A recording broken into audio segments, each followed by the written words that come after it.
I was away the last week in the wonderful island of Antigua. Lucky you. Oh, yeah, it was nice. The rum, the beach, the sand, the rum, the beach, the rum. Yes, the rum. And in my rum state, I signed up for windsurfing lessons at the resort. Windsurfing turns out really fucking hard. So were you drinking rum while and or shortly before you were windsurfing? Because that could have been part of it.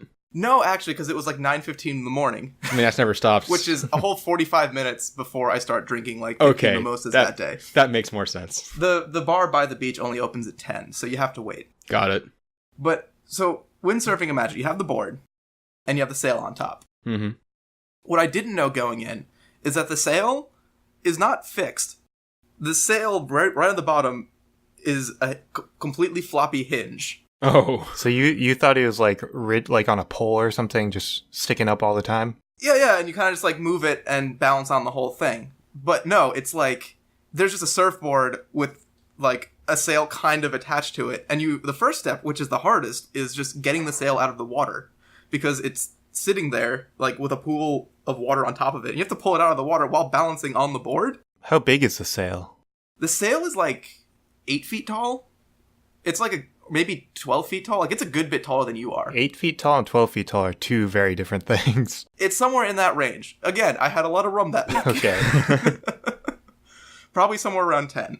I mean, it was slightly small because it was the training sail, so, slightly easier maybe. But, like, you're pulling on this thing, and first off, like, you have to pull it kind of slow, like, wait for the water to, like, start coming off it so you can actually physically lift it. But even then, it's still pretty heavy. And then you pull it up, and you finally get it, like, vertical. And now suddenly, all that weight you were balancing with is now, like, going the other way. So I was there with my sister and my brother-in-law. And basically the way it started is, I went first. I picked up the sail, like, 7 times. Each time fell flat my ass in the water. And then I'm like, okay, somebody else can have a go now. So I've never done, like, any, like, surfing or windsurfing or anything like that. But I feel like normal surfing would be just as hard. I don't know. And again, maybe it was the conditions of that day, because, like, the balance is obviously the key. And you ever done, like, stand-up paddleboarding?